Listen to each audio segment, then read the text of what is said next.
finding the average cost. Let's put this whole idea of limits at infinity into a real world context. Suppose you are manufacturing greeting cards. Who doesn't like to get a nice greeting card? Your initial investment is $5,000. Now, what's that $5,000 about? Well, you've got to buy a printing machine. You've got to buy the ink.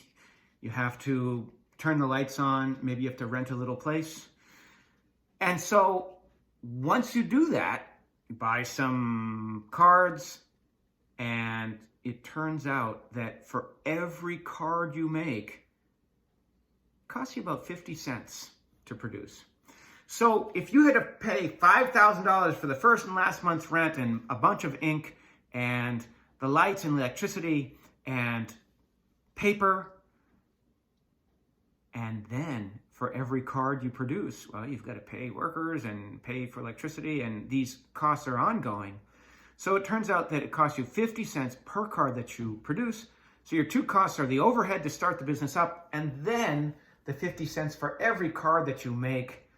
This implies that a cost of producing X cards, I don't know how many you're going to produce, that's the variable.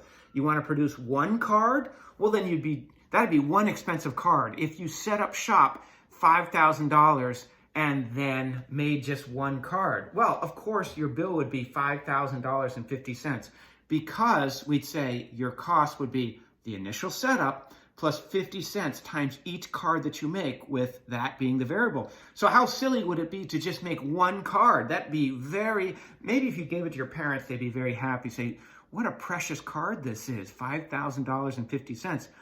But if you make more cards than that, then the price per card will come down. So what is the average cost? Well, that would be the total. C is the total cost for the amount of cards you produce. The more cards you produce, the more you're going to have to pay. But the average cost would be the total cost divided by the number of cards that you produce. So the bigger the number here, the most likely, the lower your average cost, because we're going to be dividing by a bigger and bigger number. They ask us to find the average cost when we produce 1,000 cards. That's a little more reasonable than just producing one card.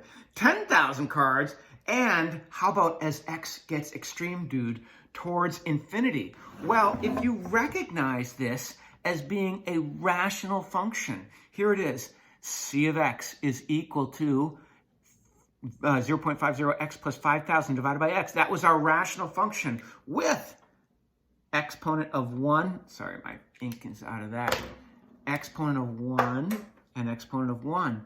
Then, how much does it cost on average for 1,000 cards?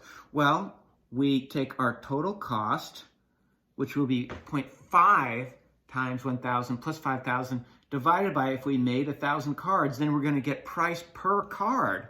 And that means, if you do the math out, you'll get $1 per card. Not bad, especially if we're charging $2. How about if we make 10,000 cards? So then our input, or X, the number of cards we make, goes up to 10,000.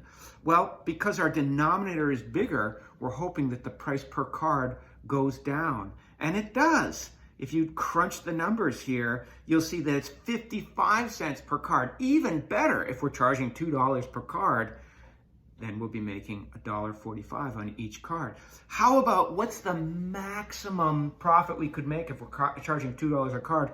Or I could say, what's the limit? What are we hoping for is the minimum average cost per card? Well, that means we're going to say X gets extreme, dude, and at extreme values of X, we're governed by the horizontal asymptote.